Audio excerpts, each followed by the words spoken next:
कार्तिक मासरे तुलसी पूजार नियम और विधि जानिबा पूर्वरु भिडियोटी को लाइक करी चैनलटी को सब्सक्राइब कर दियंतु।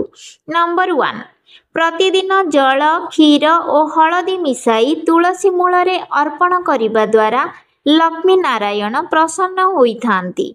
नंबर 2 तुलसी मूलरे 3 थर और तुलसी वृक्ष उपरे गोटिए थर जल अर्पण करंतु।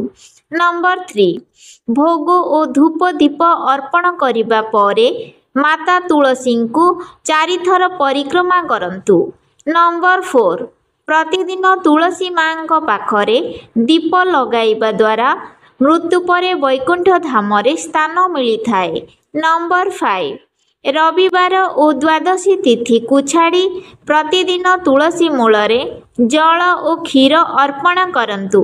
नंबर 6 कार्तिक मासरे प्रातः स्नान और तुलसी पूजा करिबा द्वारा जीवन रे पुण्य मिली थाए। नंबर 7 दीप तले चाउल किंबा पंचशस्य रखंतु। प्रतिदिन एहाकू पक्षी को खाइबा को दियंतु।